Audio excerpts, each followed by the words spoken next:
Түмөнбай Колдошов. Алейкум ассалам. Балалыгыңызда аккордеонго жакын белеңиз. Биздин үйдө Эстебес Турсуналиев деген чоң бир афиша илинип турат эле да. Сизди эми ырчы катары билишет. Жолдошбек Мамаджанов, Асанкалы Керимбаев, Рыспай болгубуз келчү. Устаттар деп кимди эсептейсиз? Биринчи кезекте атамды айтышым керек. Кайсы ырыңызды өзгөчө жакшы көрөсүз? Көздөрү көк асман, көздөрү бир дастан. Текст менен иштөөдө автордук бир стилиңиз бар. Алдым, жуттум, жедим, чуркадым, ыйладым менен болбойт да. Эстрадага көз карашыңыз кандай? Рэпер дагы ырчыларыбыз азыр эл аралык деңгээлге чыгып кетти да. Түмөнбай Колдошов деген өчпөс ысымды жараттым деген ойдосузбу? Эч ким Рыспай боло албайт, эч ким Аксубай Атабаев боло албайт. Чындап эле ырларында да бир муң бардай. Асанкалы Керимбаев 99-жылы каза болгондо алар чага койдурбай Токтогулга алып келаттыр деп. Маданият министринин орун басары болуп да иштедиңиз. Мамлекеттик кызматта иштеп көрбөгөндүгүм үчүн бир топ чайналуулар болду. Сиз экономист эмессиз, сиз банкир эмессиз. Кемчиликтер болсо бул биздин кемчиликтер, артыкчылыгыбыз болсо бул устаттын тарбиясы. Чыгармачыл адамдар өтө мындай тежик болушат. Анча мынчага баш ийбеген. Кээ бир адамдар ушул туулуп калганына да нааразы боло берет дегендейчи. Көп ойлоном сенин күйөөң жөнүндө. Аталышын укканда бир аз күлкүлүү сезилип эле баарыбыз жылмайып кетебиз. Мен апамды жоолугунан тааныгам. Мен апамды жоолугунан тааныгам.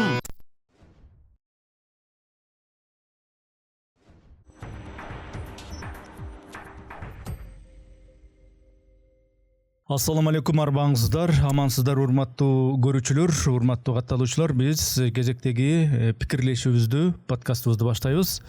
Менин аты жөнүм Эрнис Кыяз. Кезекте бизде мейманыбыз бар, аты жөнү Түмөнбай Колдошов. Түмөнбай мырза, кош келипсиз. Ассаламу алейкум. Алейкум ассалам. Кушубак болуңуздар. Атайын убакытта алып келгениңизге ыраазычылык билдирем. Түмөнбай мырза Кыргыз улуттук маданият жана искусство университетинин ректорусуз, Анан илим постсуз, илим жактагансыз.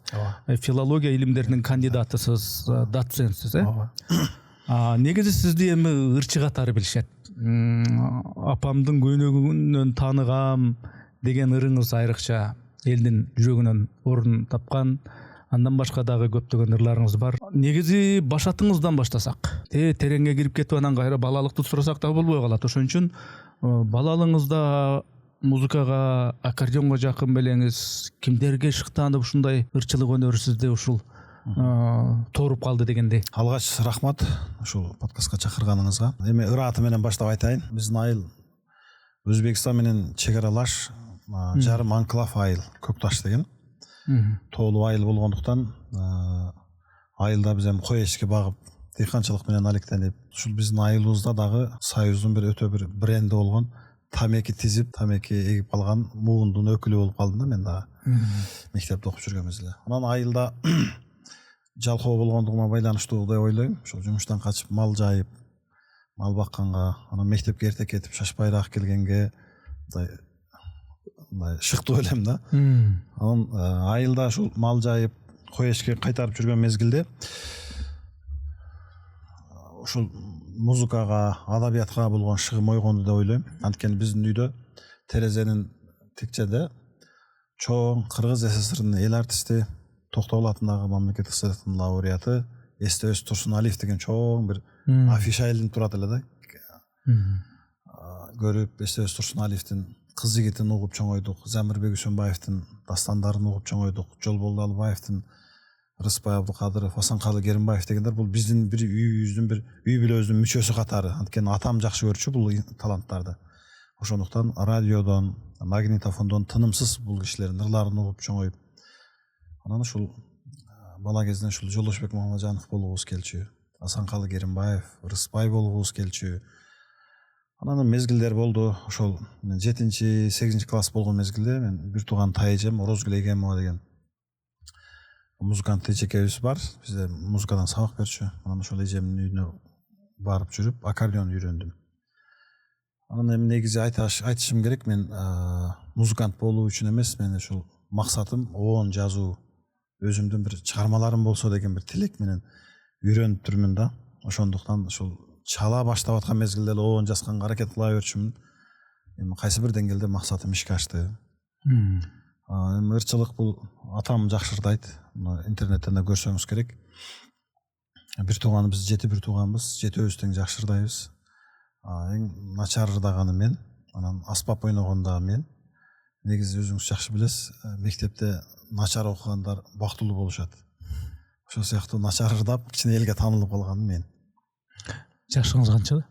Азыр Кудай буйруса 40ка чыгабыз. Эстебес Турсуналиевдин афишасын көрүп, анан кийин Жолдошбек Мамажановду айттыңыз. Негизгиси мында сизди шыктанткан, ушул оюнчулук дүйнөсүнө, ырчылык дүйнөсүнө алып келген устаттар деп кимди эсептейсиз? Бул биринчи кезекте атамды айтышым керек. Анткени атам ушул адабиятка сугарды мени. Бала кезде ушул чөп орсоктагын атам экөөбүз азырга чейин адабият жөнүндө сүйлөшөбүз. Жомарт Бөкөнбаевди, Меден Алыбаевди, жана башка бир топ кыргыз акындарын, керек болсо Мухтар Авезовдун чыгармаларын, Абай жолун атам бизге мындай айтып берип шыктандырды да. Анын чыгармачылык боюнча атам дайым айтар эле: өнөр үйрөн балам. Өнөр качандыр бир ач калганда курсагыңды тойгузат деп. Атамдын айтканын мына бүгүнгө чейин мындай турмуш далилдеп келатат да. Анан ошодон улам ушул өнөр үйрөнгүлө деп калып, анан аккордеонду үйрөнгөндө ушул алгач биздин айылда бейшемби күнү базар болот. Бирөөдөн карыз алсак дагы бейшемби күнү беребиз деп алабыз да. Себеби ошол күнү мал сатабыз да, же дыйканчылыгыбызда. Анан ошондо бейшемби базарга бир кокустан бир аккордеон чыгып калган экен да, Өзбекстандан барып. Фиротти деген кызыл аккордеон атам сатып берген болчу. Ошону сатып алып, анан аккордеонго болгон бир аракетим күчөп кетти. Орозкүл Эгемова мен алгачкы ушул музыка дүйнөсүндөгү устатым. Анан айылыбызда мисалы Абдылаким Артыкбаев, Ахмат Молдобеков, Кенжебек Рахманбердиев деген комузчу, аккордеон чырчылар бар. Эми булар табигый түрдө бизге жол көрсөткөн устат болуп эсептелинет. Ал эми илим жолунда, турмуштук жолубузда бул Каныбек Исаковдун атын аташым керек мен. Анткени ашал кишинин мен түздөн түз ээрчип жүргөн окуучусумун. Мага да окуучу көп, шакирттери көп, мен алардын биримин. Жана башка бир топ устаттардын атын айтып, илимде устаттар бар, чыгармачылыкта устаттар бар, турмуштук устаттар бар. Ошондой.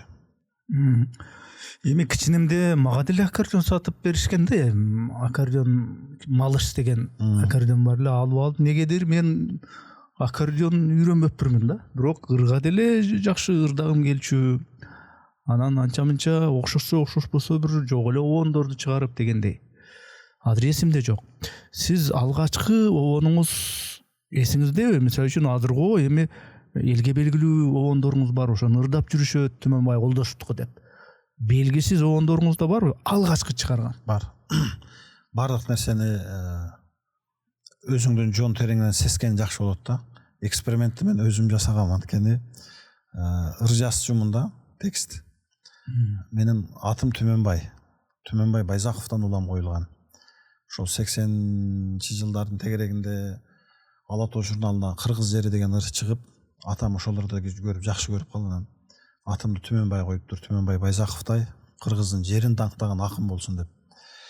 Анан 89-жылы жылы биз эс тартып 4-5 жашка чыкканда Напазаке обон жазып, бул эми бүтүндөй Кыргызга тарап кетти. Анан ошентип акындыкка өтө дилгирленип жүрдүм. Муну көп интервьюларда да айтып койгом. Рамис Рыскуловдун бир жакшы интервьюсу бар эле, Ленинчил жашка чыккан. Акын болуш, президент болуш деген. Анан ошол интервьюну окуп келатсам, бир жерине келгенде Рамис Рыскулов мен акын болуш үчүн 1000 куплет ыр жаттадым деген жери бар да. Анан демек акын болуш үчүн көрсө багаж керек экенин түшүнүп, мен дагы ыр жаттай баштадым. Барып Алыкуловдун ырларынан эле өз бир 154 куплеттен ашык жаттапмын. Мектеп программасындагы акындардын баарын толук жаттап бүткөм. Ушулай болду да, анан акындыкка ыктап жүрүп, ошентип ыр жазып жүрүп, анан обончулукту да бир сынап көрөйүн да, анан өзүм жазган тексттерге обон жаза баштадым. Бир атене, күлсөңчү жаным дегенге окшогон бир ырларды бир эксперимент жасап жүрдүм да. Бул эми үйрөнчүк процесс керек эле да. Анан ошентип баштап жүрүп, алгачкы обондорду ырдап жүрдүм. Анан кийин барып мындай жогорку курска окуп калган мезгилде, студент мезгилде, анан Алтын үнү деген конкурс болуп калып, ошого мен Александр Сергеевич Пушкиндин ыры бар, Сизди сүйгөм деген. 3 кыргыз акыны которуптур. Сүйүнбай Эралиев, Эрнест Турсунов жана Сооронбай Жусуев. Анан мен Эрнест Турсуновдун текстин которгон мага туура келип, анан мен ал обонду мен Омар Хаямдын дагы Нурбайлерине салып алып ырдай берчимин да 4-курста. Анан конкурска чыкканда мен ошол Пушкиндин ырына жазылган деп туруп ырдадым дагы. 2 ырдаш керек эле. Биринчисине ушул, экинчиси эстрадалык ыр болгондугуна байланыштуу. Жолдошбек Мамажановдун сүрөтүнгөсүн даяр аранжировкасы бар эле. Ошону ырдап, анан мен баш байгени жеңип алдым. 2008-жылы ЛТР уюштурган. Ошодон улам анан мен өзүмдүн оончулук жолумду 2008-жылдан баштап ошол ырды оончулугумдун биринчи оону деп кабыл алдым да, ошентип айтылып жүрөт. Ал оонду бирок азыр мындай ырдабайсыз, Ырдайм, ал оон ырдалып жүрөт, бирок ага чейинки эксперименттегилерди ырдабайм, анткени алардын текстинде дагы кемчиликтер көп, оондо да кемчиликтер көп. Негизи кайсыдыр бир китеп окуйсуңбу, кайсыдыр бир китепти башка китептерден кайра окуй бересиң.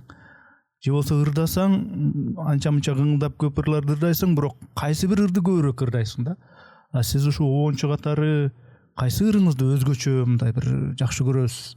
Кыңылдаганда ошол эле оон келе берет дегендей. Бул улам жаңы оон жазылган сайын улам кийинкиси, өмүрдөн улам кийинкиси кызык болот дегендей, улам кийинки оон жакшырай сезилип бара берет экен. Бирок элдин укканына жараша анан өзүң мындай тандайсың да, же болбосо тандалмалар өзүнчө мындай калкып чыгып калат экен да. Бир жолу интервьюда канча оонуң бар десе, 40 оонуң бар деп койгон экен, матаман угуп калып аябай урушту. Өзүңдү өзүң оончу деп алыпсың, сени ким айтты оончу деп. Канчаларыңды эл ырдайт, анан санап көрсөң бирөө же экөө. Мындан кийин 1-2 оонуң бар деп айтып жүргүн деген да. Азыр эми мына эл арасына жарты кайык, бара алган жокмун, сагындыңбы, мен да сагындым, тоолор мени кучактагыла, бара алган жокмун, жүрөктө сүйүү боздойт деген сыяктуу сиз жөнүндө ырлар жазбайм эми мен дегенге окшогон ырларым ырдалып атат анча-мынча. Улам ошол эл уккан ырды эле ырдаган туура болот деп ойлойм. Баарын эле жактырасыз ырларыңыздын, бирок ошонун бирөөсүн бир аткарып берсеңиз. Макул. Анда мен азыр сиздерге Манас Алымбаевдин сөзүнө жазылган Көздөрүң менен коштошуу деген чыгарманы ырдап берейин. Жакшы болот.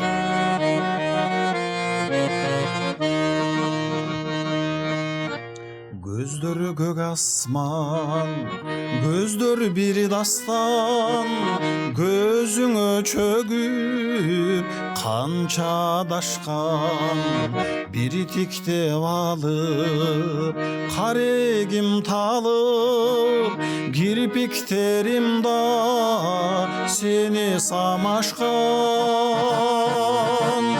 каректериңде өткөн сүйт өмүр, көздөрүң эстеп кыйналат көңүл, көзүңдөн өткөн күндөрүм калар, көзүңдөн өпкөн түндөрүм калар.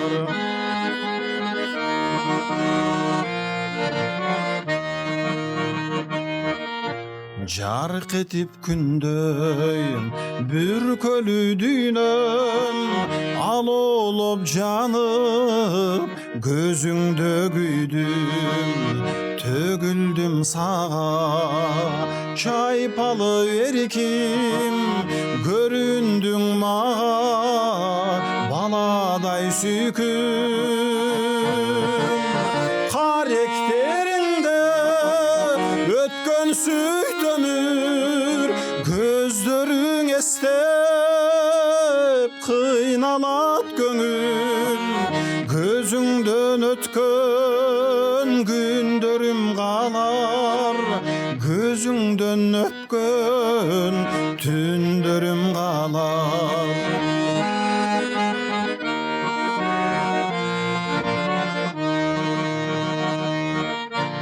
Көз барын танып, көздөн жаш тамып, үлпүлдө өчтү үмүтүм жанып, кайрылбай бир күн кетериң билгем, кайрыктарымда күйүтүм калып, каректериңде өткөн сүйт өмүр, көздөрүң эстеп кыйналат көңүл, көзүңдөн өткөн күндөрүм калар, көзүңдөн өпкөн күткөн күндөрүм калар, көзүңдөн өпкөн түндөрүм калар, күткөнүм калар. Баракелде. Эми мен азыр ырдап атканда оонду дагы текстти дагы мындай өзүмчө бир кабыл алганга аракет кылдым. Оонго текст шайкеш да. Аны ушул текст менен иштөөдө өзүңүзгө тиешелүү бир автордук бир стилиңиз бар. Мисалы үчүн Манас Алымбаевдин тексти экен. Манас Алымбаев баягы Чаңгеттин чабандеси деп ушундай ырларды чыгарганда башка бир топ ырлары бар. Ал акынга байланышып ушу ырыңды мен бир аябай жагып калды, бир оон чыгарсам кантет деген сыяктуу автор менен байланышасызбы же өзүңүзчө эле айтпай деп эле текстти окуп туруп эле оон жаралып анан кийин кабарлайсызбы? Ар түрдүү болуп калат. Негизи оонду оончулар эки түрдүү жазышат. Көпчүлүк музыкант оончулар оон жазып алып текст издешет. Айрымдар текст таап анан ошонун эргүүсү менен оон жазышат. Мен ошол экинчи топко кирем. Бул ыр боюнча 22-жылы мен Таштан Эрматов атындагы музыкалык педагогикалык окуу жайда жетекчи болуп иштейт элем. Анан ошол 22-жылы февралдын 20-сында Улуттук филармонияда концертим бар болчу. Анан январдын аяк чени болуп калган мезгилде мен жумушка эрте келем негизи. Анан басып жүрсөм эле Facebook'a Манас Алымбаевдин Көздөрүң менен коштошуу деген бир керемет ыры жарыяланып калды. Бул эркин ыр өзү. Көздөр көк асман, көздөр бир дастан, көзүңө чөгүп канча адашкам дейт да. Анан ал жагына эркин ыр болуп кеткен үчүн муундар узарып кетет.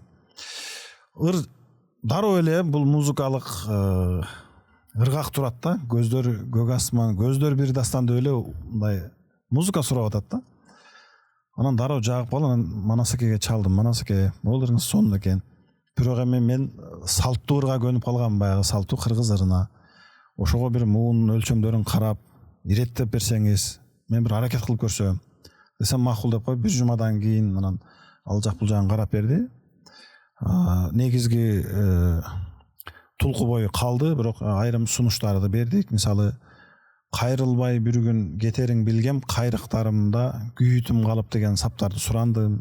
Бүркөлүү дүйнөнү кошуп берсеңиз деген себеп. Поэзия бул көркөм сөздүн жыйындысы да. Анда бир образдуу берилбесе жөн эле алдым, жуттум, жедим, чуркадым, ыйладым менен болбойт да. Ошону бир көркөм образдар менен берүү жакшы. Анан бул ырда мени аябай суктандырган дагы бир жери бар. Бул көзүңдөн өткөн күндөрүм калар, көп чекит. Көзүңдөн өткөн күндөрүм калар деп экинчи жолу кайталап атат да. Өксүү да бар, бир жагынан кекетүү дагы бар. Мен эле көп эстейсиң дегендейчи. Мындай көп маанини камтыган саптар экен. Анан мен кайталанганда ошол көзүңдөн өпкөн түндөрүм калар деп мындай автордун уруксаты менен кошуп койдук. Негизи текст менен иштегенде мен сөз авторлор менен макулдашам. Мен өз алдымча текст оңдоп, өз алдымча сөздөрдү алмаштыра албайм. Мен көп эле ушул оончудан ырдап аткан ырчыдан сурагым келет да. Могул махаббат темасында ырдаганда, мисалы үчүн бир сулууну мен сени сагынам, көрбөсөм сагынам, анан сен көздөрүң жодураган, өзүң басканыңда тигиндей деп ушундай мааниси ушундай да. Кыскасы ушу арзып жүрүп эле ошонун сулуулугуна суктана берет да. Жетпейт же болбосо жанагы бир аз таарынышта түшсө кечирип кой, мен сени кайра эле көргүм келип атат деген сыяктуучу. Ошондой ырларды ырдаганда мындай образга кирип ырдаш керек да. Анан ошондо бир эле сулууну элестетип, бир эле аялды элестетип ырдайсызбы же кандай? Кимди элестетип ырдайсыз? Бир адамдын образын жаратыш үчүн бир нече адамдын кыял жоругу топтоштурулат да. Анан эми эртеден кечке эле бир адамдын ырдай берген дагы адамдар бар. Мындай туруктуу турмушта, сүйүүдө, жашоодо мындай туруктуу адамдар болот, анан туруксуз адамдар болот. Туруктуу акындардан Табылды Мукановду айтса болот. Ушул өмүр өткүчө Клара деп ырдап өттү. Жана башкаларды айтса, мисал келтирсек болот да. Эми менин сиздин сурооңузга жооп бергенде, мисалы мен акындардын кандай абалда оон жазгандыгы кызыктырат мени. ошол состоянияга, ошол абалга келсең, анан обон жарылат да. Ооба. Ансыз эгерде акын күйүттүү ырга шаңдуу обон жаза албайсың да. Ошон үчүн ырдын мүнөзү, ырдын характерин табыш керек, анан автордун кандай абалда туруп жазды. Каерде жазганы маанисиз, бирок кандай абалда жазганы маанилүү да. Ошодон улам анан ошол ички драматургияны чыгара билиш керек деп ойлойм да. Мен эми аткаруучу катары өтө деле жакшы эмесмин, обончу катары, музыкант катары деле, бирок жакшы тексттерди таап, ушу жакшы тексттер акындардын ыр китебинде эле калып кетпей, элге тараса, элде ушундай бир жакшы поэзия бар экен, жакшы бир ырлар бар экендигин билсе деген тилек да. Чыгармачыл адамдарды, элге белгилүү атактуу ушул чыгармачыл адамдарды карасаң, мейли музыкант жөн эле, мейли аткаруучу, обончу, чыгармачыл адамдар көзү тирүүсүндө негизи байкалбайт. Бирок көз өткөндөн кийин эле ал тигини сүйүптүр, муну сүйүптүр, арзусу бар экен, баланча менен баланчанын махабаты деп ушундай кылып сөз ээрчийт, атүгүл жазышат, билгендер атайын китепче кылып жазышат дегендей. Сиз ошондо ушу махабат темасын ырдайсыз, албетте башка тематикаларды ырдайсыз. Анан негизи бул жүрөк бирөөнү гана тандаганда же бир нече. Надырбек Алмековдун бир жакшы тексти бар. Жүрөгүмдө орун бирөө дегендей. Адамдын жактыруу сезимдери болот да. Бул жактыруу сезим деген бул эме бир көз ирмемдик нерсе да. Үй бүлө куруу деле бул эме бүтүндөй бир өмүрдүн аягына чейин сүйүү менен жашай албайсың. Адамда ишеним деген болот. Мындай бир адамга мүмкүнчүлүк берүү деген мүмкүнчүлүктү мындай этаптары бар да. Ошол сыяктуу адамдардагы бир жактыруу, жек көрүү, таарынуу, сагынуу, кусалануу сезимдери жашайт. Ошондуктан ар бир ырдан бир эле адамды эмес, балким бир нече адамдын портретин көрүүгө мүмкүн да. Бир эле адамды жашоосу кызыксыз болуп калышы мүмкүн. Дарыя болуш үчүн бир нече булактан бириккенде дарыя болот да. Ошол сыяктуу бул чыгармачылыкта менимче ошол сезимдеги толкуп ташуулар. Асанкалы Керимбаев негизи аккордеон менен ырдап, бир топ обондор чыгарып аткарып элге таанылган. Анан кийин жанагы эстрада тиги бу деген ушундай бир этаптар болгондо, ошондой бир замандар башталып атканда, анан Асанкалы Керимбаев дагы бир эстраданын бир элементтерин кошуп ырдап көрдү. Бир бетиң өпсөм, бир бетиң калат деп. Анан башкасын билбейм, бирок мен баягы Асанкалы Керимбаевди аккордеон менен жана көлдүн жеги айрыкча жанагы ошондой бир чети кайгы муңдуу, бир чети салмактуу ырдап жүргөн кишини анан эстрадада көрүп, эми мага жакпады дешке болбойт, бирок бир кызыктай болдум да. Өзүңүз мына аккордеон менен ырдап, обон чыгарып ырдап жүрөсүз. Ушул эстрадага көз карашыңыз кандай? Эстрадалык ырларга өзүңүз мындан аркысы кандай болот, же ушул аккордеон боюнча эле кетесизби, же? Керимбаев жөнүндө сөз болуп калды. Бул 90-жылдардагы эгемендүүлүктүн алгачкы жылдарындагы бир мындай бир маданий кризис учурдагы аргасыздык катары кабыл алыш керек анычы. Анткени муктаждыктан улам, аргасыздан улам ушул нерсеге барды го деп ойлойм Асанкалы Керимбаевди.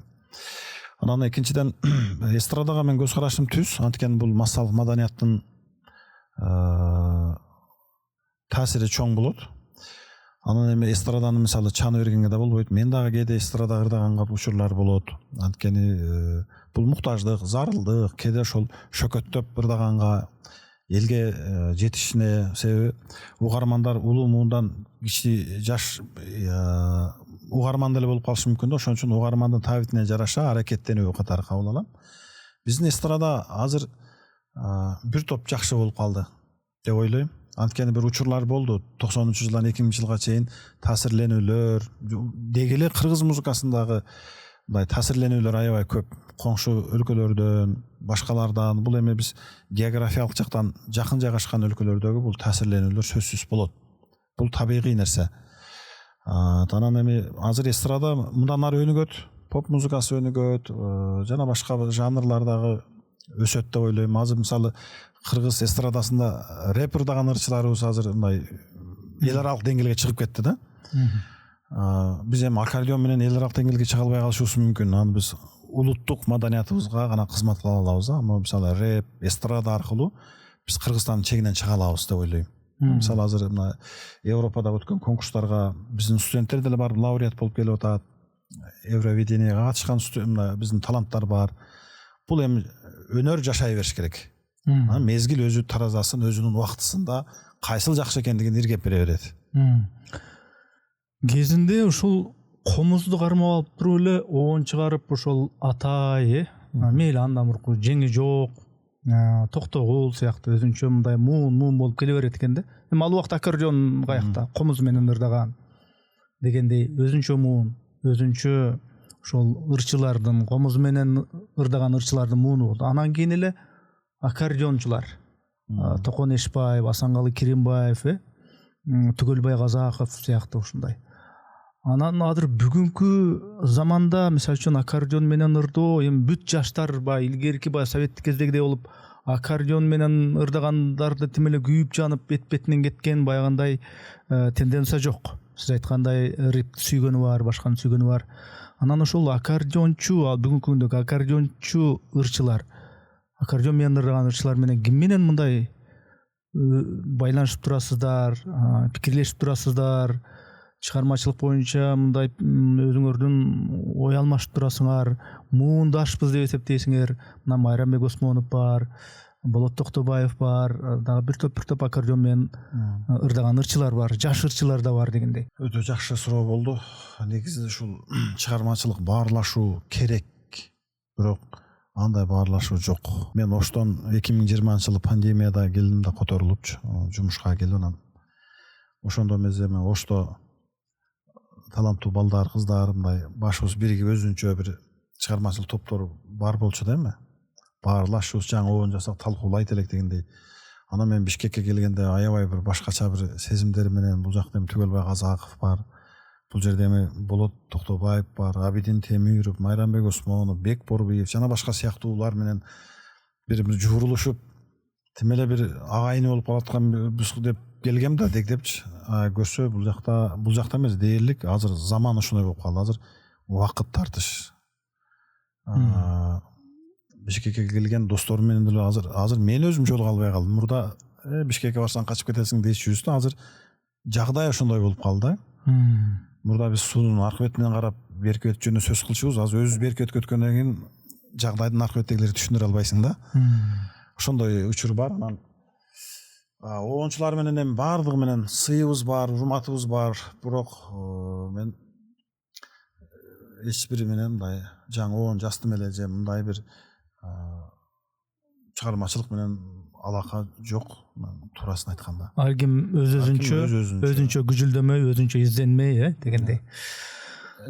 Мисалы буга дагы бир экинчи жагдай бар. Мен айтып койсом боло берет. Биз жаңы оон жазып, ушул бир оончу болсок, эл тааныса, биздин ырды эл ырдаса экен деген баягы бир жаштык максимализм менен чуркап жүргөн учурларда көп сындарды уктук. Көп оончулардан эми бетиң айтпайт да, анан анда мындан укканда кадимкидей баягы шагың сынып, чыгармачылыктын өзү таза, бирок кир адамдар көтөрүп жүргөн учурлар деле болуп калышы мүмкүн да. Анан ушундай жагдайлар болгондо көп жолу көңүлүң калып калган учурлар болот да. Ошон үчүн балким өзүңчө жашаган деле балким жакшы. Кубатбек Жусупалиевдин жакшы сөзү барбы? Жалгыздык бул адамдарга жакындоо дегенчи. Адамдар таанып билгенге да жакшы. Ошон үчүн балким жалгыз балким жалгыздыкта эргүү жакшы келет.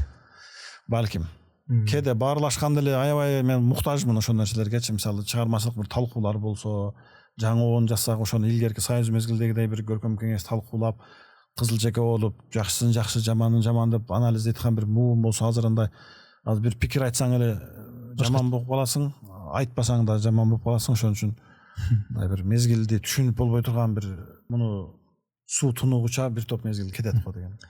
Эми жаш кезде мисалы үчүн чыгармачылыкта ала турган болсок, телевизорго чыксам экен, мен журналист болсом экен деген ушундай бир максаттар болот. Аны эми кыска максаттар деп айтпас элем, бирок ушундай кыялдар болот. Бала кезде, өспүрүм кезде, жигит кезде дегендей. Сиз дагы өзүңүзчө максат коюп, мына Түмөнбай Колдошев деген фамилияны бала чаңызда эч ким билбесе, азыр мына оончу, аткаруучу, ырчы болуп ырдап чыкканыңыздан бери Түмөнбай Колдошевду көпчүлүгү билет да. Ошондо мынау Түгелбай Казаков, Асанкалы Керимбаев, Рысбай Абдыкадыров сыяктуу Түмөнбай Колдошев деген мындай өчпөс ысымды жараттым, кайсы бир деңгээлде өзүм көксөгөн баягы атактуулукка жеттим деген ойдосузбу? Куудулдар айткандай автобус бир маал каттаган айылдан келген балабыз биз. Бизде максаттар чоң болчу. Алардын далайы аткарылган жок. Далайына биз ыкшоолонуп жетишкен жокпуз. Мүмкүн кылса болот эле. Кайсы бир деңгээлде ушул чыгармачылык багытта мен өзүмдүн максаттарымды ишке ашырып атам. Мен ашырып бүттүм дей элекмин. Ушул ашырып аткандын аракетинин үстүндө жүрөбүз да. Ошон үчүн кыялданыш керек экен. Анан кыялды батага ишене бербей өзүң аракет кыл дегендей, кыялды дагы ишке ашырганга аракет керек экен. Адамдагы бир мындай жаратмандык, кээде чечкиндүүлүк болуп калат да. Анан эми эч ким Рысбай боло албайт, эч ким Аксубай Атабаев боло албайт, эч ким Түгелбай Жолболду боло албайт да. Ар ким өзүнүн аракетине жараша. Ал эми мезгил өзүнүн баасын берет. Кимдир бирөө бир оон менен жашап келатат, өз болгон бир эле оону болушу мүмкүн. Кимдир бирөөнүн көптөгөн оондор бар, анын дагы ичинен көпчүлүгү элге таанылган, көпчүлүгү жөн эле экинчи планда калып кеткен дегендей. Ошондой эми азыр максаттар акырын орундалып атат. Кудай ден соолукту, өмүрдү берсе, ошол максаттар улам жаңылана берет экен, улам өзгөрө берет экен. Бир чокка чыксаң улам кийинкиси боло берет экен. Бул эми закон ченемдүү нерсе. Жараткан эми сизге ушундай өнөр ырыологон экен, ошону элге алып чыгып, ырдап, оон чыгарып ушинтип жүрөсүз. Андан сырткары сизге жараткан мынау жетекчи да болуп көрсүнчү, жетекчилик кызматтарда бир көрсүнчү деген сыноолор жиберген экен. Буга чейин ушул маданият министринин орун басары болуп да иштедиңиз. Мына бүгүнкү күндө бир университеттин ректорусуз. Бул чыгармачылыкка өзүнчө бул жетекчи болуу, бул кандай экен? Бул баягы чыгармачылыкка тоскоол болбойбу? Бул темада мен сөздү Оштон баштагым келет. Анткени Ош университети, Ош мамлекеттик университетинде окудум, ошол жерде иштедим. Ош педагогикалык азыр университет болуп калды. Ош мамлекеттик педагогикалык институту, илгерки ОГИПи. Ал жерде иштедим. Анан катардагы окутуучудан доцент болдук. Катардагы кызматкерден проректорлук кызматка келдик. Каныбек агай мени ушул университетте жаңы бүткөндө жанына алды да. Ошон 2009-жылдан 2020-жылдын ноябрь агайдын көз өткөнгө чейин мен агайдын жанында, Каныбек Исаковдун жанында жүрдүм. Анан агай ошол тарбиялап, өстүрүп, бийлеп, бир жолу агай кандидаттык ишин коргогон 2011-жылы Бишкекке келатабыз. Анда Эмил Абдувалиев деген досум бар, экөөбүз кезектешип алып келчү агайчы. Бир сапар ал, бир сапар мен. Анан Жалал Абадтын айланма жолунан өтүп өткөндө агай арттан да түртүп калды. Түмөнбай, сени эзип бийлеш керек. Ошондо сенен жакшы жетекчи чыгат деп айтып калды. Ошо сампага мындай перевалга чыгып аткан мезгилдечи. Эми ал мезгилде биз эми жаңы окууну бүткөн 1 жылдык 2 жылдык мындай тажрыйба топтогон мугалим элек да. Угуп койдум мен, бирок агай жөнүндө, агай менен болгон диалогдор, агайдын сөздөрүн мен да негизи жазып жүргөм күндөөлүк кылып, кийин жүрөктөгү портрет деп агай көз өткөндөн кийин тирүү мезгилде жарыялап жүрөм. Ошол эсимде калып калды да. Анан 2017-жылы мен 2014 кандидаттык зачетта кылгандан кийин 2017-жылы тарбия иштери боюнча проректорлукка агай сунуш кылып, андан агай айтып калды, эми өзүңдү сынап көр. Иштеп көр кандай болот экен. Эми Ош мамлекеттик университети Кыргызстандагы эң чоң окуу жай. Биз иштеп жүргөндө 35 000 студенти бар болчу. 3 000ге жакын кызматкери бар. Азыр эми бир отура 50 000ден ашып кетти болуш керек. Анан ошол жерде тарбия иштери боюнча проректор болуп иштеп калдым. Анан 20-жылы агай билим берүү жана илим министри болуп дайындалган учур болчу 2019. 20-жылы пандемия болуп, белгилүү композитор Кубаныч Осмонов каза болуп калгандан кийин анын ордуна музыкалык педагогикалык коллежге жетекчи болуп издеп калыштыр.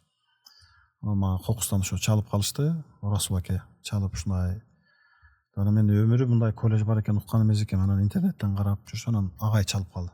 Түмөнбай, сени Бишкекке которолу деп атабыз. Кандай дейсиң деп. Анан атам менен сүйлөшүп көрөйүн, апам менен сүйлөшүп көрөйүн десем, сүйлөш. Анан жоон айт деп калды. Анан атам менен сүйлөсөм, эми Каныбек айтып аткан болсо, бар уулум, эми Каныбек сени тарбиялап, жетелеп жүрөт. Устат эми атаңдан улук дейт. Эгер ал чакырса, анда барып иште. Анан агайга чалсам, агай айтты, эми сенин жаш жериң калган жок. Өзүңдү көрсөт, иште, кызмат кыл. Биз эми баарыңарды ошентип тарбиялаганбыз. Анан ошентен биринчи жолу өз алдымча жетекчи катары ушул Таштан Эрматов атындагы Бишкек музыкалык педагогикалык коллежинде мындай жетекчилер катары калыптануу мезгилдери болду да. Жакшы мектептен өткөн экенбиз деп ойлойм. Эгер кемчиликтер болсо бул биздин кемчиликтер, эгер артыкчылыгыбыз болсо бул устаттын тарбиясы, көргөнүбүз, колубуз менен жасаганыбыз деп эсептейм. Жалпысынан айтканда эми сиз маданий чөйрөнүн бир өкүлүсүз. Сиз экономист эмессиз, сиз банкир эмессиз, сиз маданий тармактын өкүлүсүз. Анан насип экен маданият министрлигинде иштеп калдыңыз, орун басар болуп. Албетте орун басардын өзүнчө орун басарлык багы функциялары бар. Бирок ошол жерге барып министрликтин өзүндө иштеп мындай кандай тыянакка келдиңиз? Ушул министрликке барып ушул Кыргызстандын маданият тармагын бир өзгөртүү киргизсе, реформа кылса мындай болот бекен? Болот. Жасаса болот, бирок убакыт керек. Анан кичине сабыр керек. Акча да керек. Акча да керек, колдоо керек. Кичине туруктуулук керек да. Мисалы бизде бул социалдык блоктордо деп коелу, бул маданият министрлиги, билим министрлиги, медицина тармагы, элдин баардыгы муктаж, эл менен тыгыз иштешкен структура болуп эсептелинет да. Ошон үчүн элдин баардыгы билет. Элдин баары экономика жөнүндө, авиация жөнүндө сүйлөйт, ошол маданият жөнүндө сүйлөйт. Себеби бул элдин турмушуна жакын. Ошондуктан элдин баардыгы маданият министрлигин, элдин баары билим берүү министрлигин сындайт, талдайт, андай, мындай дейт. Эми элдин акысы бар. Ал эми ошол министрликте мен 4 ай эле иштедим. 4 айдын аралыгында менен баягы мамлекеттик кызматта иштеп көрбөгөндүгүм үчүн бир топ чайналуулар болду, аны айтышым керек. Себеби мен жалаң педагогикалык ишмердүүлүк менен, чыгармачылык менен келип, анан министрдин орун басары болуп калганда бир топ эми чечимди кабыл ала албайсың, анткени министр менен кеңешиш керек. Бир немени жасайын десем мындай бири-бирине жабышкан, бири-бирине мындай чиркелишкен нерселерде, анан ал маселени чечиш үчүн кийинки маселе чыгат. Аны чечиш үчүн аркысына бар, анан баягы чечем деген маселең бул жакта калып калат да, сен кетип каласың да тиякачы. Бул мындай татаал система. Ошон үчүн бир жакшы күчтүү команда болуш керек. Анан мындай ирети менен бир нерсени жасадыңбы, аягына чыгып, бүттү бул тема деп экинчиге өтпөсөң, ар иштин башын чокуп жүрө бересиң. Ал мезгилде министр катары, же зам министр катары, министрдин орун басары, же мындай жалпылап айтканда кызматкер катары сенин мөөнөтүң бүтүп калат да. Негизи мындай министр болуу үчүн же министрдин орун басары болуш үчүн мындай эмне кылыш керек экен? Мындай аябай атың таанылып, элге көрүнүп калганда анан бир тетиги баланы бияка алып келет деп бирөө айтабы, же өзүңүз бир чуркадыңызбы, өзүңүз аракет кылдыңызбы? Мен башынан айтып коеюн, бул нерсени 2021 жылы 6 февралда мен музыкалык педагогикалык коллеждин балдарын топтоп бир аккорд деген группа түзүп, мен ушундай студенттер менен иштеген жакшы көрөм да. Ыр жазган балдардын бүт эми 9 класстын базасынан келет ал жерге колледж.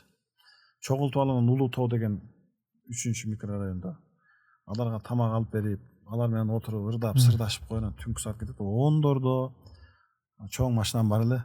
Студенттердин батышынча батырып, батпаганын багажга жүктөп алып, Пудовкина көчөсүнөн Совет көчөсүнө бурулуп атсам, Кайрат Иманалиев чалып калды.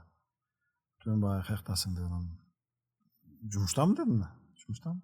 Бир келип кетпейсиңби министрликке деп калды. Макул анан студент балдардын баардыгын Акунбаев Совет көчөсүнүн кесилишиндеги аялдамага түшүрүп коюп, анан мен министрликке келдим. Келсем Кайрат агай жумушта отуруптур, Кайрат Ожобаевич. Сүйлөшүп отуруп, ушундай ойлорумду, тилектеримди, максаттарымды сурап, анан мен орун басар болуп келбейсиңби? Сен Эрматовду оңдоп атасың. Ушу пандемия учурунда оңдогонго аракеттериң жакшы болду. Менеджерлик сапат бар экен, сени алып келсек жардам берет элең деп калды.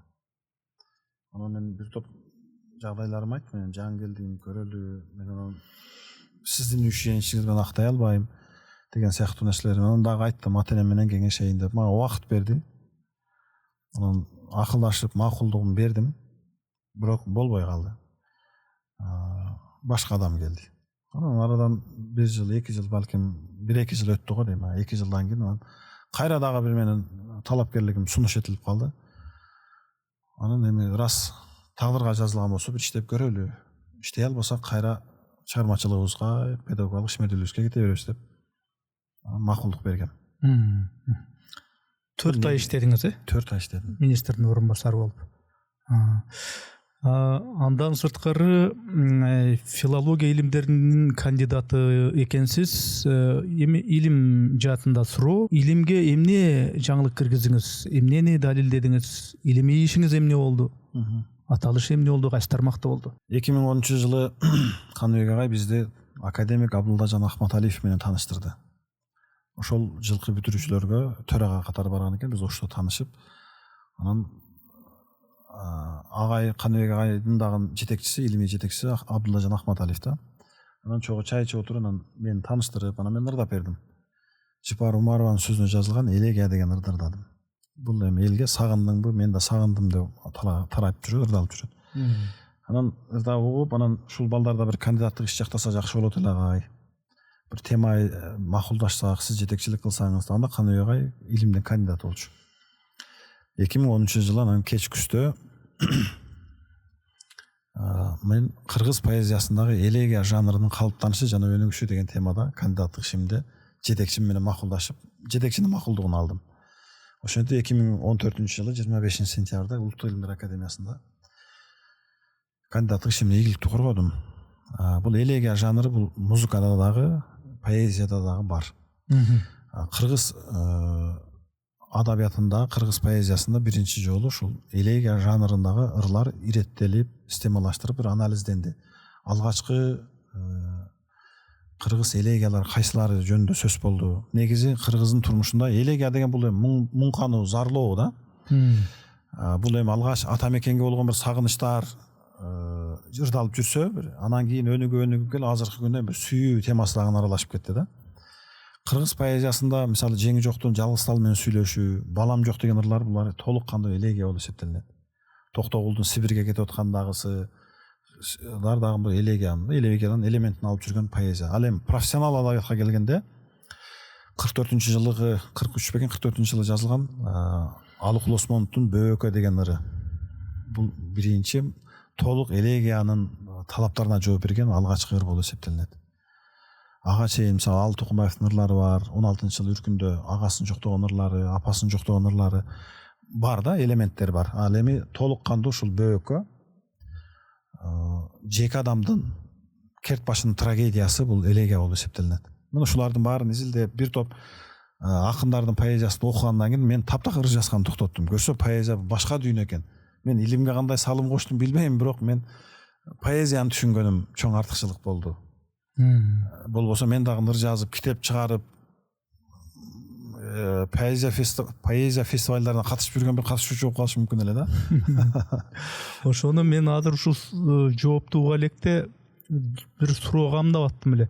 Түмөнбай Колдошов мындай карасаң чындап эле ырларында да бир муң бардай, өзү да бир ой басып эле ушундай болуп, эмнеге ушундай деп сурайын десем, азыр ошо элегия жанрын өзүңүз иликтеп, муну илим катары өзүңүз иликтеп анан бир кандидаттык бир иш жазган экенсиз. Анан эмнеге мындай буга ушундай муңдуу элегия жаатына ушундай жакынсыз? Бул ушул бала кездеги уютко ошондой болуп калды окшойт. Анткени атам Рыспай Абдыкадыровдун ырларын жакшы ырдайт, угат. Рыспай, мен атамды ыйлаган 2 жолу көрдүм да. Бул биринчиси Рыспай Абдыкадыров өткөндө ыйлады. Экинчиси Асанкалы Керимбаев 99-жылы каза болгондо Океан деген кара радиосто үйдө терезеге илинип туруп атам аябай шолоктоп ыйлады деп, ушул Асанкалыдын туугандары алар чага койдурбай Токтогулга алып келаттыр деп радиодон айтып атты да. Атам угуп ыйлаганын көрдүм да. Мен эми ошол Рыспайдын, Асанкалыдын мектебинин өкүлүмүн мен. Мен эч качан шаңдуу ыр жаза албайм. Жазганга аракет да кылбайм, анткени кыргыз турмушу өзү ошол кыргын, чапкын, согуш, көчмөн элдин турмушу ошондой. Ошон үчүн бизде мындай алып караганда бий анча өнүкпөй, отурукташкан элде бий шаңдуу ырлар бар да. Бизде көбүнчө ошол Манасыбызда деле, Курманбегибизде деле, жөн элдик жомогубузда деле сөзсүз мындай ак кара аралаш бир чайттай асман жөнүндө сүрөттөлбөйт, ошол ала булут басып турат да. Бул кыргыздын мүнөзү го деп ойлойм. Маданият министрлигинде иштеп калдым дедиңиз. Бүгүнкү күндө болсо ошол университетте ректорсуз, Баарында чыгармачыл адамдар менен иштейсиз. Анан чыгармачыл адамдар өтө мындай тежик болушат. Анча мынчага баш ийбеген, бир пикир айтсаң 10 пикир айткан дегендейчи. Ошол министрликти да бир эске алып, азыркы иштеп атканыбызды эске алып, мындай чыгармачыл жамаат менен иштешүү кандай экен өзү булар? Ар бир адам өзүнчө дүйнө. Тежиктик, көкпеттик, тайманбастык бул бир эле чыгармачыл адамдарга таандык эмес. Биологдордо деле бар ал нерсе. Экономисттерде дагы бар. Бардык жамаатта бар. Бардык жамааттын бир лидери болот. Бардык жамааттын бир көнбөгөн бир ушул мен Каныбек айым айткандай кээ бир адамдар ушул туулуп калганына да нааразы боло берет дегендейчи. Бул эми бардык жерде бар. Тескерисинче чыгармачыл адамдар менен иштөө эгерде иштеше алсаң жакшы. Эгер иштеше албасаң, булар Кудайга түз кайрылаткан кишилер болушат. Сенин аныңа, мунуңа кызыктырбайт да. Болгону аларга түшүндүрө билүү, алар менен мамиле кыла алуунун өзү чеберчиликти талап кылат деп ойлойм. Чыгармачылык жактан обон жазуу, ырдоо бул башка маселе. Жамаат менен иштөө, ошол жетекчилик, менеджерлик бул башка маселе да. Анан ошон үчүн мейли ошол 4 ай иштедиңизби министрликте, же болбосо мына азыр иштеп атасыз университетте, эмне бир колго кармала турган, эмне конкреттүү иш кылдым, ушу менин салымдын айынан ушул иштер бүттү же себеп болдум деп айта аласыз? Мен эми жакынкы 3 жылдын аралыгындагы жумуштардын айрымдарын санап өтөйүн эми. Эми министрликтен кетели, университетке баралы эми. Университетке мен 23-жылы январда жетекчи болуп бардым. Университетте окуу процессин, уюштуруу маселелерин, чарбалык иштерди, финансылык маселелерди иретке салып жатабыз. Аягын ачык элекпиз, салып атабыз, иреттеп атабыз дегендей. Бул биринчи. Экинчиси, ушул 60 жылдык тарыхы бар окуу жайда бир мезгилдерде университеттин эми кыскача тарыхына токтолуп өтөйүн. 67-жылы негизделип, 74-жылы Бибисара Бейшеналиеванын ысымы ыйгарылып, көз өткөндөн кийин 93-жылы Калаймолу Босанов атындагы Кыргыз улуттук консерватория биздин базадан бөлүнүп чыгат да. Анан 2013-жылы, 14-жылы университет статусуна ээ болот. Анан биз жамаат менен кеңешип карап, 2025-жылы президенттин 22 марттагы номер 96 токтом менен улуттук статуска жеттик. Бул эми ошол жамааттын каалоосу, жамааттын аракети деп ойлойм. Экинчиси, кичине финансылык мүмкүнчүлүгүбүздү жакшырттык. Төртүнчүсү, биз жатаканада калып калган окуу жайыбыз да. Биздин негизги корпус консерваторияга берилип кетип, биз илгерки полиграф комбинатынын жатаканасында ошол жерде түптөлгөнбүз. 93-жылы консерватория главный корпусту башка корпусту алып койгондон биз ошол жамаат экиге бөлүнүп бир коллектив. Эки окуу жайга түзүм пайда болуп калганда, азыр мына президенттин указы менен жаңы корпус курулуп атат. Эртең Кудай буйрса сентябрдын аяк ченинде бизге тапшырылат. Азыр ар бир коллективдин, студенттин баары көзү жадырап, жайнап, мамлекет биринчи жолу биздин университетке чоң бир көңүл бурду деп ыраазы болуп аткан кезибиз. Бул дагы биздин аракетибиз бар деп эсептеймин. Андан сырткары университетибизде илгери 1,5 гектар жер болгон. Консерватория менен бөлүнгөндөн кийин алар 1 гектар 1 сотук жерди алып, ал эми башаты болгон окуу жай 0,49 сотук менен калып калган да. Корпус салайын десем, жер жетишсиз, же бирдеме кылайын десем, андан калган жерибиз дагы жеке менчик колдорго өтүп кеткен учурлар бар экен. Ошолордун баарын кайтардык.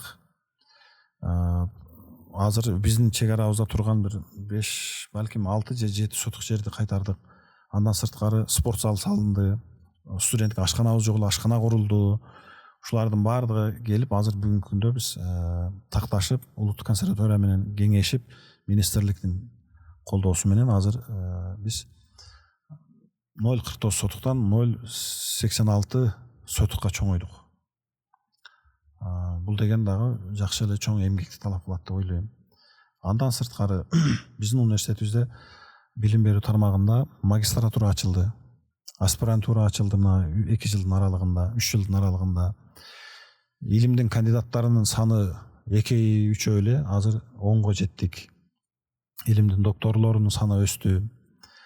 студенттердин контингенти өстү. Мурда 1174 студент менен кабыл алгам, азыр 1600гө чукулдап калдык. Билим эксперту жакшыртылып атат, бир топ жолго коюлуп. Бул нерселер буга чейин да жасалып келген, биз эми ошону көбөйткөнгө уланткан аракеттерибиз бар. Дагы кандай эл аралык жаңы сымдар фестивалынын бийик деңгээлге көтөрдүк. Университет ушул министрлик, театр ишмерлер союзу менен биргеликте. Мына кече биз окумуштуулар кеңешин өткөрдүк. Бир жылдын аралыгында 11 адамга окумуштуулар кеңеши сунуш кылып, доцентке, профессордук окумуштуулук наамын жогорку аттестациялык комиссияга сунуш кылып, ал жактан бекитилип келди. Бул дагы университеттин чоң ийгилиги болуп эсептелинет. Эми университет бар жерде студенттер бар. Студенттер бар жерде мугалимдер бар дегендей, мугалимдердин чоңу ректор бар дегендей. Мындай коррупция жокпу? Силердин Университетте жок. Такыр. Жок. Себеби биздики чыгармачыл окуу жай болгондуктан биз ырдап, бийлеп же көрсөтүп же тартып көрсөтөбүз да. Биз киночуларды чыгарабыз.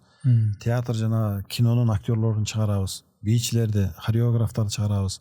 Дастанчыларды чыгарабыз. Дирижерлорду чыгарабыз. Бизде баягы өнөрүбүз менен, талантыбыз менен көрсөтүп беребиз да. Көрсөтмөйбүзчө көзүң менен көрбөсөң ишенбейсиң. Ошон үчүн көмүскө иш кылганга деги бир негиз жок. Далил менен көрсөтүш керек талантты. Гүлүк күчүндө тулпар тушунда деп коет го. Искусствода, маданиятында кезинде талай гүлүктөр, талай тулпарлар чыккан. Убаганда атагы чыгып, баланча, түкүнчө болушкан. Ана мезгил өтүп эле ошондой таланттар, залкарлар унутулуп, бир жерде бир пенсионер болуп, же да бир жерде мындай бир каралбай, көңүл бурулбай, ушундай мурдагыдай болбой калган учурлар бар да. Анча-мынчаларын ушул медиадан окуп калабыз, тагдыр ушундай болуп калыптыр деп.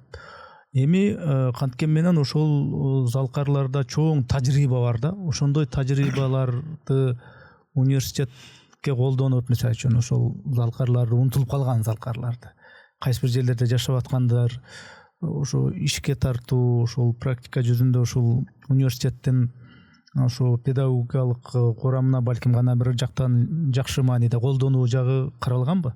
Байланышып турасыңарбы? Университетибизде аксакалдардын, ардагерлердин баарын башын кошуп, ардагерлер кеңешин түздүм.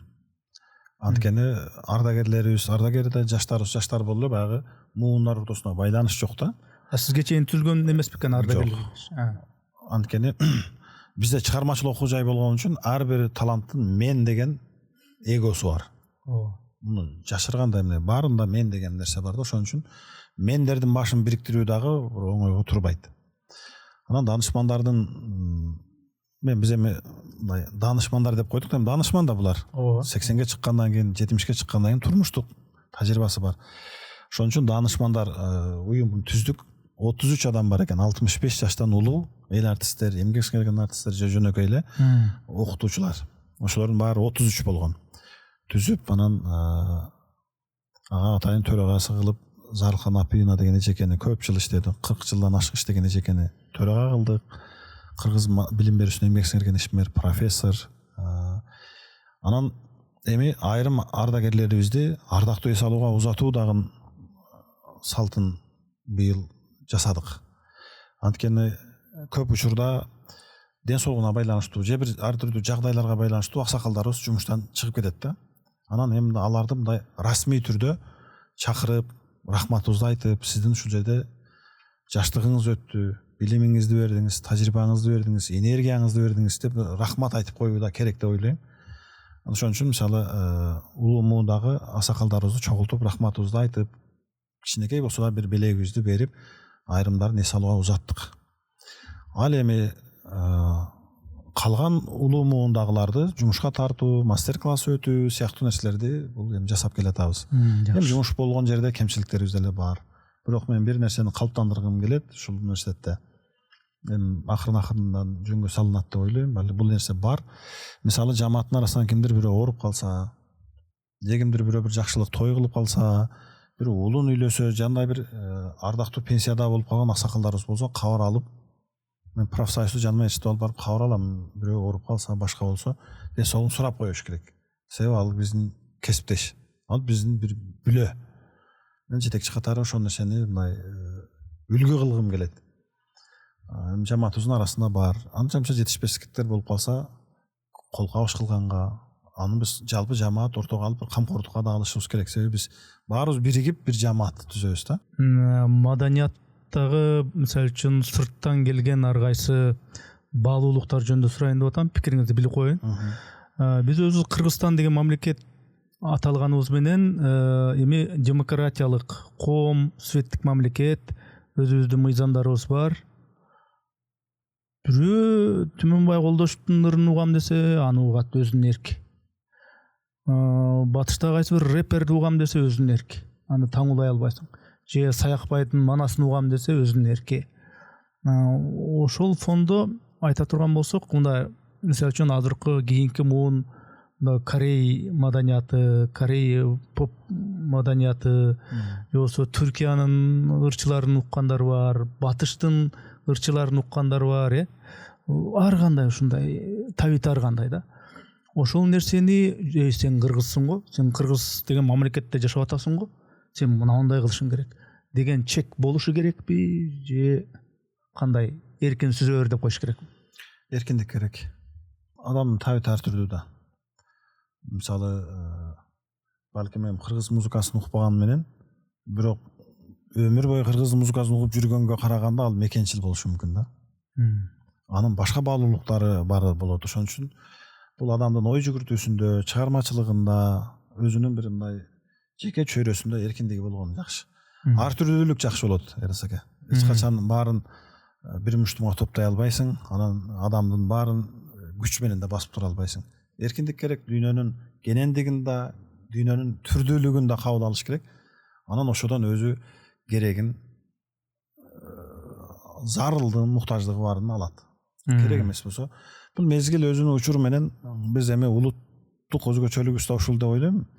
Биз жаш мезгилде Италиянын музыкасын угушу мүмкүн, Испанияныкын, француздарды жакшы көргөн адамдар болушу мүмкүн, француз музыкасын уккандарчы. Түрк музыкасын уккандар болушу мүмкүн, бирок мезгил келет бир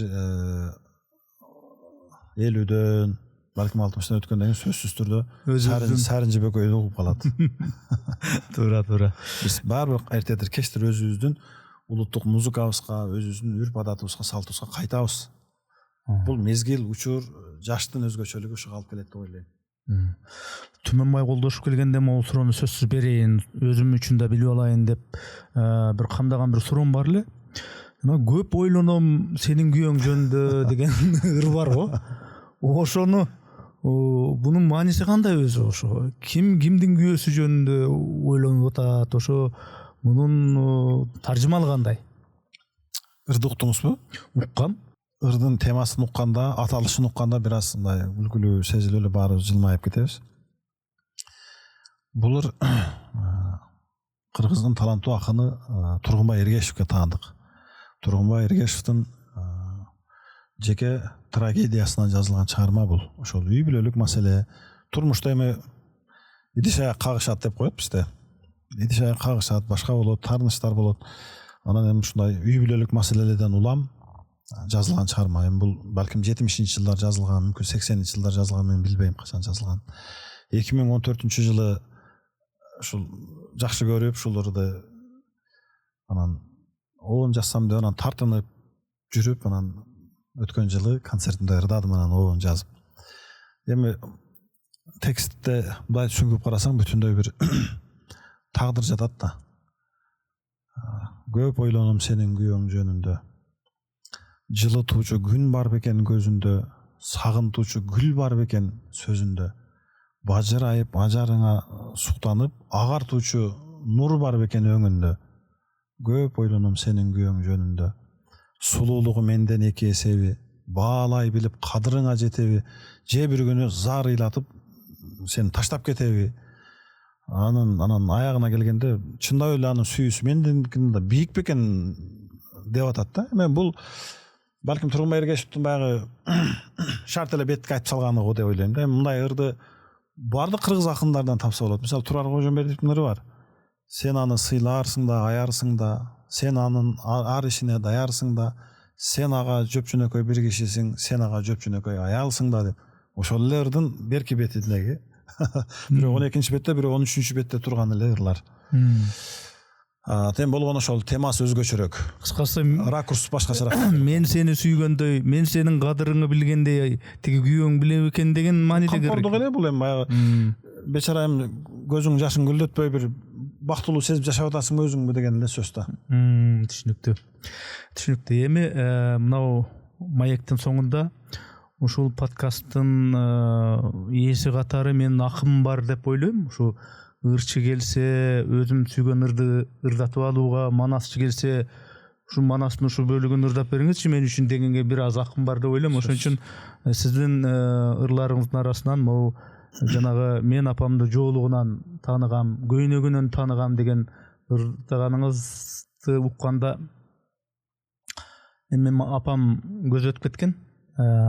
Көзү тирүүсүндө деле апам да жакшы көрчү. Ушул ырыңыздын ушул обондон жаралуу таржымалын кошо айтып дегенде кандай акыбалда, эмнеге чыктанып ушул обон жаралып калды кошо айтканча, анан сөзсүз түрдө бир ырдап берсеңиз, мен бир куштарланып бир уксам, көрүүчүлөр менен кошо.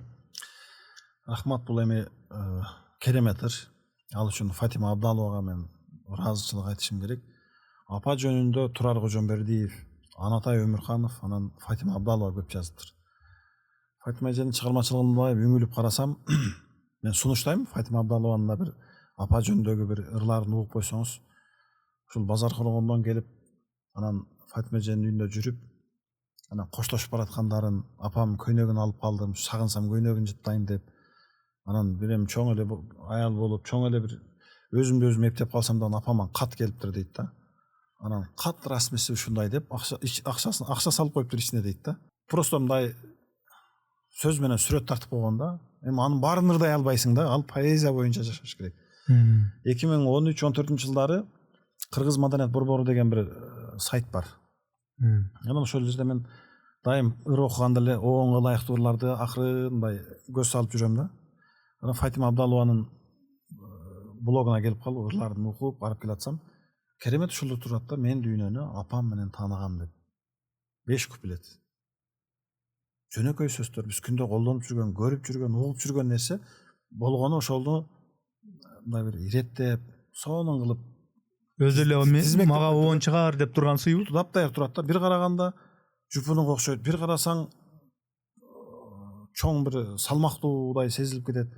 Анан мен обон жазып койдум. Анан элге мынчалык тарап кетет деп да күткөн жокмун. Ырдалды. Бир жакшылык бир тойдо ырдап атсам, бир 70-тен ашып калган, 80-ге жакын бир кичинекей апа келип кучактап алып ыйлады да мен. Анан мен апамды эстеп ыйладым дейт да. Ошондой. Бул ырды менин апам укканда, апам эстедим деп ыйлады эле. Анда мен ошолорду ырдап берейин.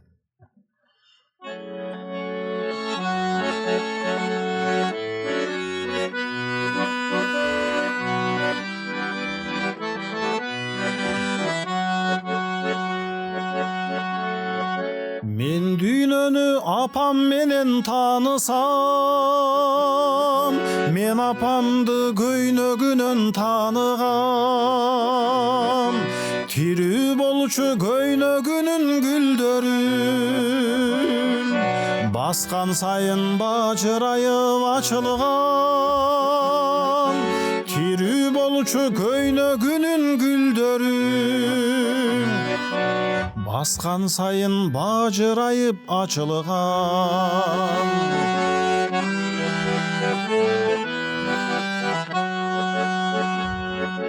Мен дүйнөнү апам менен таанысам,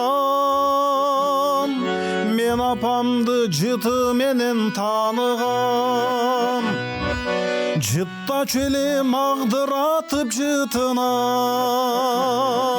чыкпачу эле жаныман. Жыттачу эле магдыратып жытыман, чыкпачу эле жаныман.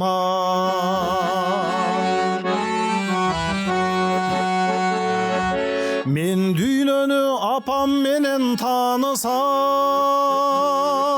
мен апамды колдорунан таныган, жылуу болчу жумшак болчу колдору, кармашканда бала боюм балкыган, жылуу болчу жумшак болчу колдору, кармашканда бала боюм балкыган.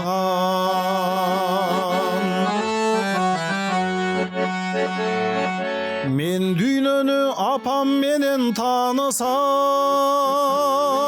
мен апамды жолугунан тааныгам. Тирүү болчу жолугудун гүлдөрү, баскан сайын бажырайып ачылган. Тирүү болчу жолугунун гүлдөрү, баскан сайын бажырайып ачылган.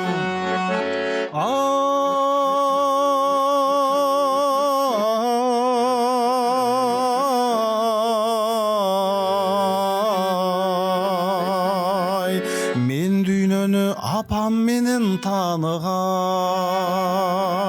мен апамды күлкүсүнөн тааныгам.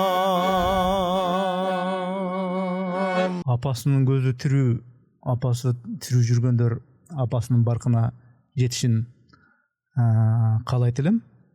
Апасынын көзү өткөндөр ушу дайыма эстеп, Куран багыштап дайыма эстеп жүрүшүн мен дагы каалап кетер элем. Сизге ушул менин атайын бир өтүнүч менен ушуларды ырдаганыңызга чоң рахмат. Ушул оонду чыгарганыңызга алкыш.